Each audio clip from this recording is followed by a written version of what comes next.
So hopping into our rookie report, we have Kimi Antonelli. He qualified 15th. He finished 18th, so 0 points.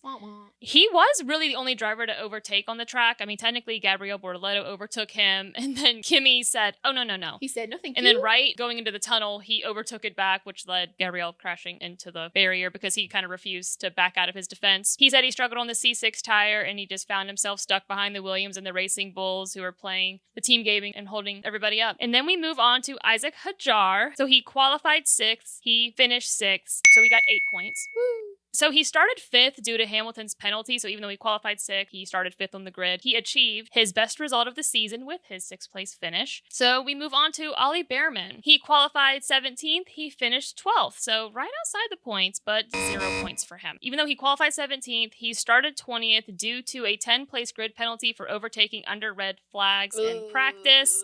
Despite gaining 8 positions, he was held up behind the Racing Bulls and the Williams, but he did narrowly miss out on scoring points, so good for him. Now we move on to Gabriel Bortoleto. He qualified 16th, he finished 14th, so 0 points. The biggest thing I noticed with him was he overtook Kimi Antonelli pretty kind of at the start, and then Kimi said, I don't think so, and then right going into the tunnel, Gabriel refused to back out of the defense and ran into the barrier. I love that. It's always, he pushed me off track. You saw him and you could have backed out and you didn't. Yeah. He had an early pit stop. It allowed him to rejoin and close back up under the virtual safety car that then happened later. And despite making 3 pit stops, he finished ahead of his teammate. Now we move on to Liam Lawson. He qualified 9th and he finished 8th, so he has 4 points. Lawson was great at playing the team game. They said after qualifying, they all had the discussion and he was well aware, like, okay, this is what I'm going to do. He did not expect to finish in the points, but because Williams was also playing the team game, he was able to do so. It was also his first time scoring points this season. Now we move on to Franco Colapinto. He qualified 20th. He finished 13th, so 0